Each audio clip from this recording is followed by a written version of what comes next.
No matter where your business is today or where you want to take it, you'll get there faster and more profitably with an operating system. Welcome to Team OS, your guide to starting, growing, and optimizing a real estate team. Here's your host, Ethan Butte. Thank you so much for joining me, Kathleen. And I want to start with you where we always start, which is a must-have characteristic of a high-performing team. When I offer that, what comes to mind? It's hard to narrow it down, but I'm going to say standards and vision, right? Because people really do rise to the standards around them. I believe in ecosystems. I mean, last year I talked about it in my keynote. We rise to our environments. We fall to our environments. Everything is community driven. So I think we need to have the foundation and we need to have really high vision and standards to rise to. It's a very simplistic answer for that question, but I'm going to stick with it. No, that's good. And it gives us a lot to kind of peel into, which is where I want to go next is standards. Standards, I hear a variety of things. I kind of hear culture, this is just how we do it around here, right? This is our standard. Yeah. But and then I also hear kind of a modeling. But then I also think it's probably best when it's explicit and stated, and where people can read it and hear it and see it being behaved and all these other things. Maybe it's communicated on our website, certainly part of our recruiting process and these kinds of things.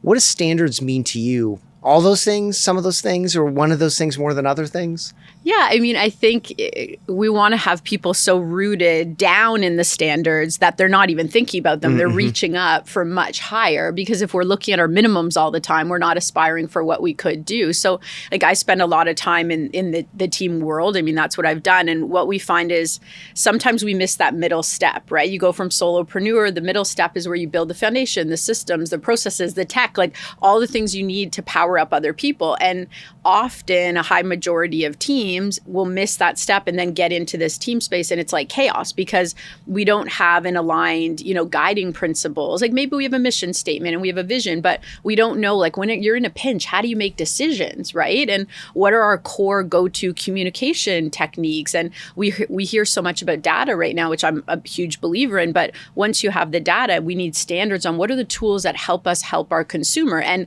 are they the same across the whole client journey? Usually not. So standards to me are that minimum functioning that we have at the start. So if a new team member is coming into the team, I always say, if you don't do great onboarding, it's your team's up here, you bring somebody in here, the team is super frustrated because why are we, we know all this stuff you're putting down. Onboarding can take them up here before they come in. So to me, that's the base standard, so we can reach for the summit versus constantly be trying to do we have the equipment? Do we know our path? Right? Yeah. I've heard that story from a variety of people, both observed and lived, of all of a sudden we were 8 people and we didn't have a lot of the basic foundation laid. Obviously all of it is the best answer, but for people that are recovering from that type of situation, how would you advise in terms of prioritizing, or maybe it would be some of the questions you would ask to kind of guide the discovery and diagnosis process for people that have found themselves in that chaotic world? Because I think it's very common. Yeah, usually we go back to the base. For me, it's always a domino effect building. So I know certain systems are always going to lead to the next, to the next. So I try to find the most pressing, not symptom, source. So is the source compensation? That's always a tricky one. Are we overcompensating? Are we undercompensating because we're not providing enough value? We're not investing enough back in? And if that's the case, we look at how are we structuring? What are our finances? What are our team agreements? How are we recruiting? For us, those are a domino system. For other people, it's, hey, we have a ton of leads. We think we need more, but it's well, we're not converting. So we need an onboarding so that we have basics, and then we need constant support because it's an ecosystem. So I'm always looking at what are we investing in, what's working, what's the conversion, but also how are we attracting people, what type of people, how are we setting them up for success? Because typically I work a lot in Canada, US as well, but the Toronto Real Estate Board, 80% of people could do 2 deals, 3 deals. It could take them 15 years to have the data that we actually need. So onboarding gives us the equivalent in 6 months, really, to know if somebody's set for success or to help them be set for success. Yeah, really good. So obviously, it's not obvious. I'm observing that you were in real estate production yourself, as you coach and guide people in teams. You're running a team summit.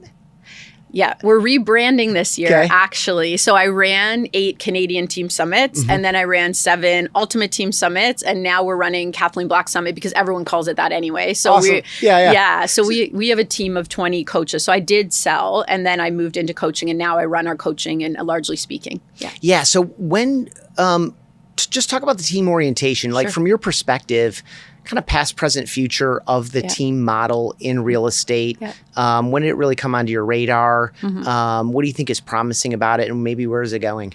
Yeah, I think it's easy to polarize the team models, right? Because I think in the US, we've seen much more of a kind of mega, more brokerage style team or teamerage. You call it teamerage. Yeah. And in Canada, originally, we really focused on high performance team, like the lean and mean style. And then now in Canada, we have kind of a mix, right, with the different coaching influences. So people taking in like those high production systems and then taking in, hey, we need to recruit more because in this market, we're kind of susceptible. So I think it'll be very interesting because we've seen like the larger your team is statistically, the lower average production per agent. Usually there's some exceptions to this, but not too many. Whereas you see kind of the smaller lean and mean who have the systems. I mean, we've coached teams that have 55 transactions per year as an average across their team. So Wow.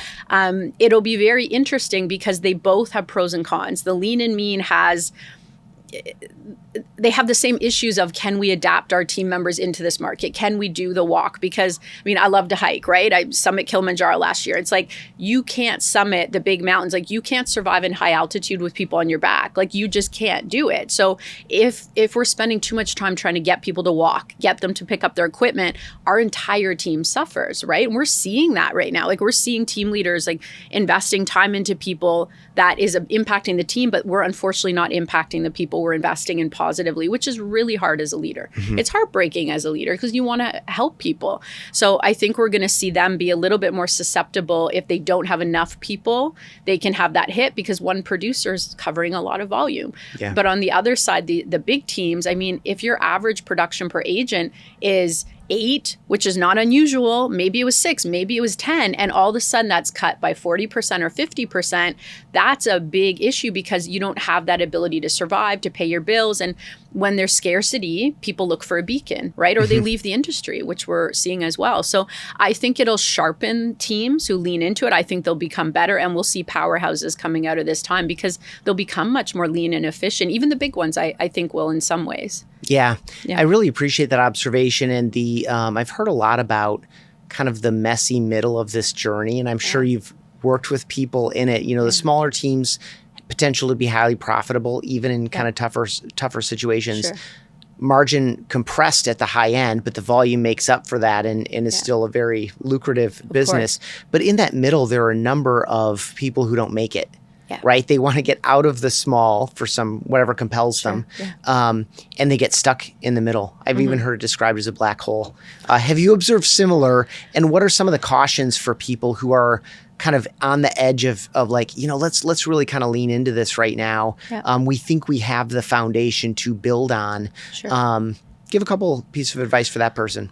Yeah, I think the black hole is real. I think a lot of teams get stuck in that, and not from lack of good intentions, just to point out. But that's where we go back to those standards and clarity of vision. Because to me, a strong leader, like our number one guiding principle for our team is love, right? And some people are like, oh, really? In business? I'm like, yeah, because love isn't just like soft and tender and kind. It's also fierce and truthful and advocating, right? So for us, it's when you have a leader who's in those principles, they say the hard things in a nice way. They're able to make those tough decisions. They understand that if their ship goes down, everybody goes down, right? But in the messy middle, I find leaders really get stuck. Like sometimes they're highly empathetic people and compassionate people, and they're like, well, they don't want to do it. I don't want to make them. It's like, but then they're not going to make the money. And what about their mortgage and their kids, right? And then I'm the bad guy, but I'm not. Yeah. It's just a difference of opinion. So I think in this market, if you're in the messy middle, get really clear on where you're going in the future. Because when we make decisions in fear, like I always say, you could have 100 pages of vetted reasons why that decision's a good idea.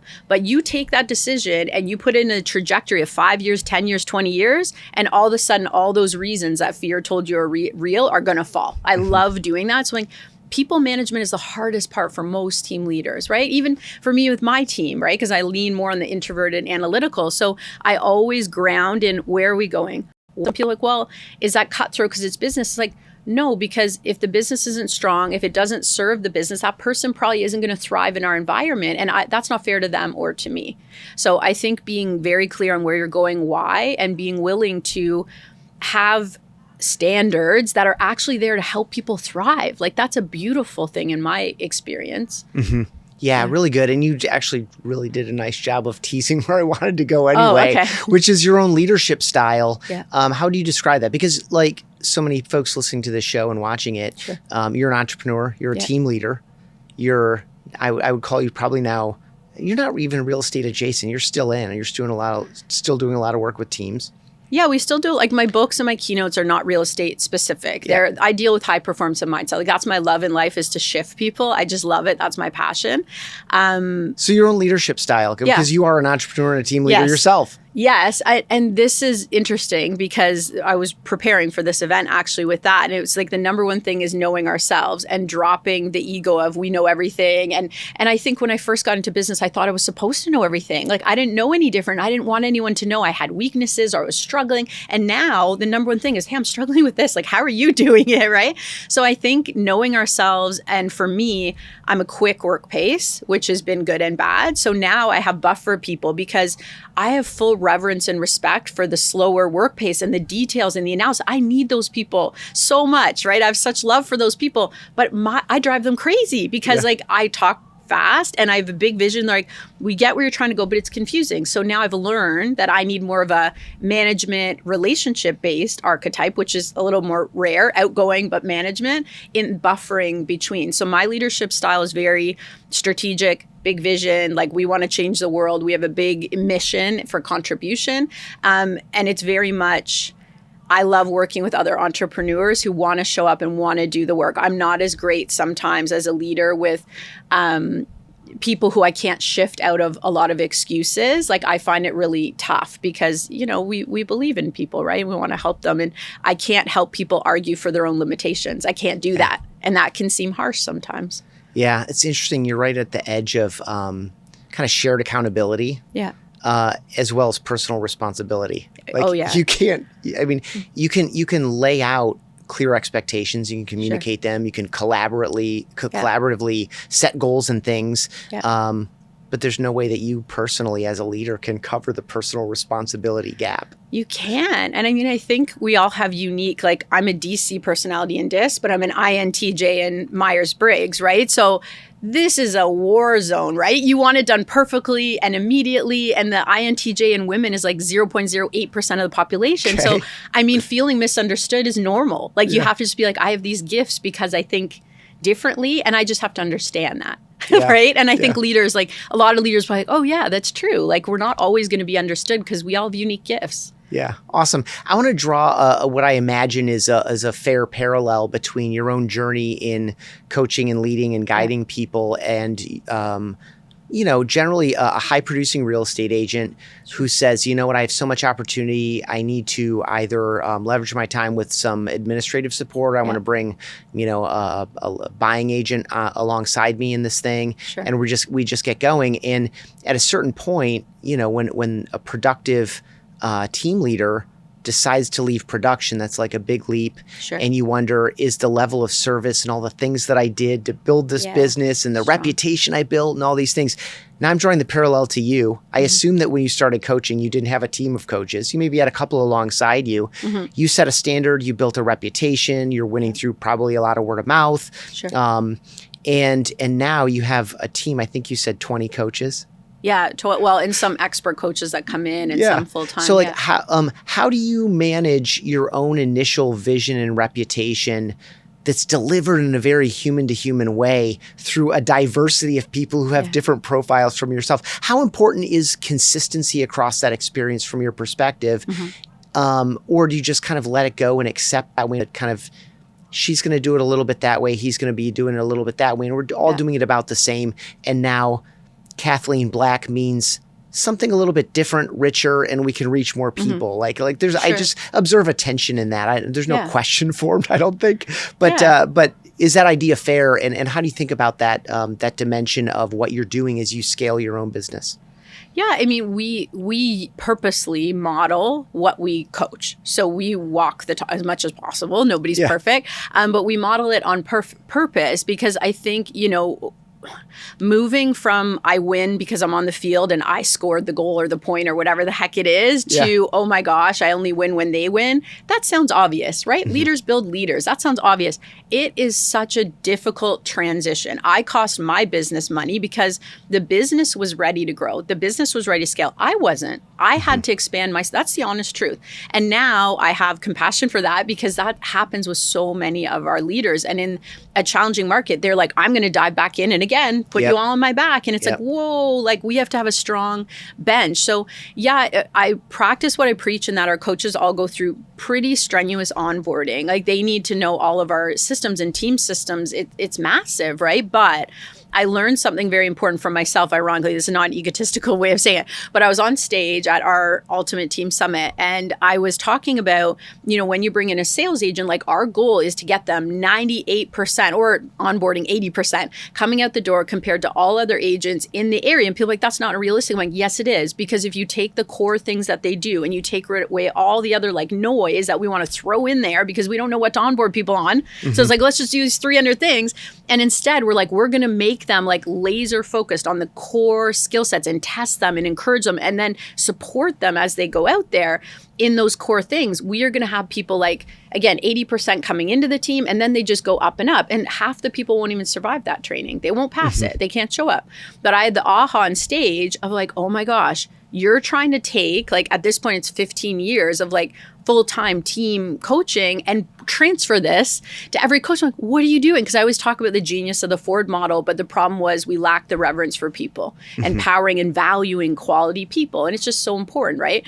So I'm talking about this and the aha goes off. And now we have experts. So I have 2 experts who do compensation structures for teams. Nobody else touches it because they're analytical and it's so important. You don't want to screw it up, right? So they all have their own expertise and they bring their genius. I love this idea of expertise within the team that are called in as needed rather than trying to coach and train everyone to some same standard, because then everyone's going to have their own little pockets and strengths. And I think we all tend to lean into the things that we're confident in and good at. And so I'm not going to talk about comm structure. I'm not even going to bring up the conversation because I'm not comfortable in it. No, actually, we have someone. So this idea of, and this is one of the things that's so wonderful about teams in general is that we build them intentionally and support one another's strengths. Absolutely. I really appreciate that approach. For the person watching or listening who is a solo agent thinking about starting a team,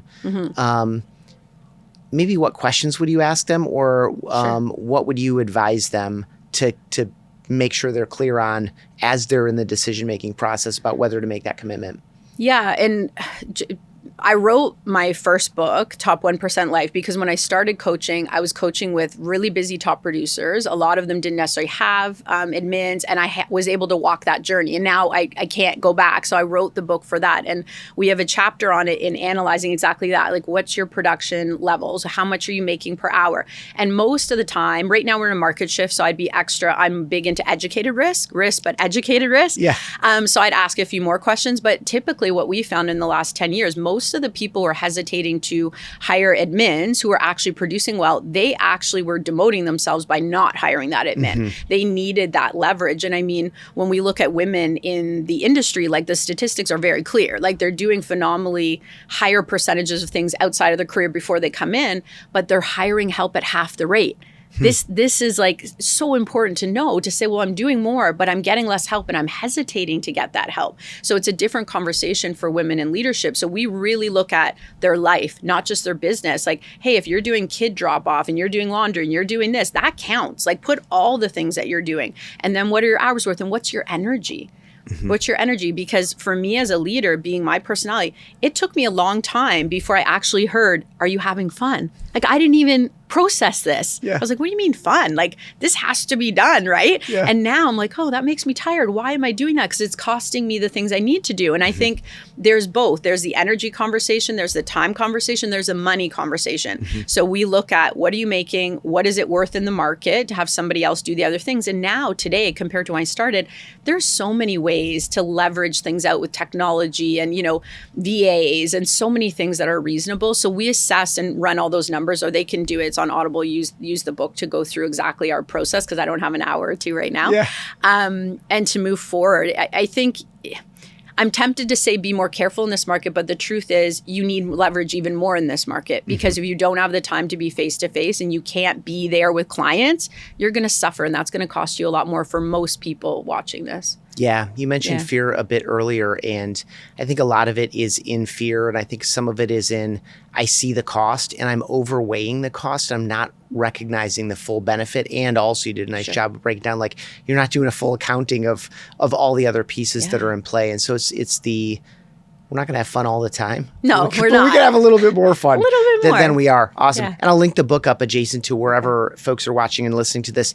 Kathleen, this has been an absolute pleasure. I appreciate you so much. And I would love for you to share either a very frivolous purchase you've made or a cheapskate habit that you continue to hold on to, even though you probably don't need to. You know what? It's funny. It's two sides of the same coin, because like people get into the designer stuff. And again, I work with a lot of powerful women, and I'll walk in and be like, okay, I'm going to buy the purse. I'm going to do it. And then inside I'm like, I'd rather go on a trip. I'd rather go hike another mountain. Yeah. Right. So like I'll do it a little bit. So I bought something like that, which people will watch me like, are you crazy? But to me, because, you know, I built my business as a single mom, like I joke, for me, I like the Warren Buffett way. Like I lived across the street from school, right next to the childcare, and I could walk 3 blocks to my office.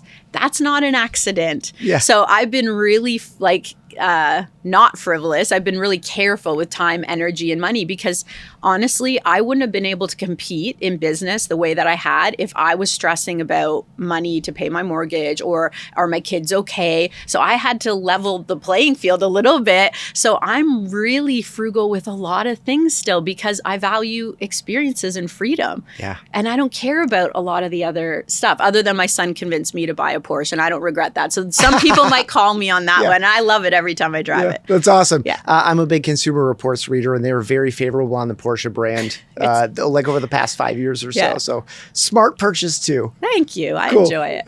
Thank you so much. Thank you for having me.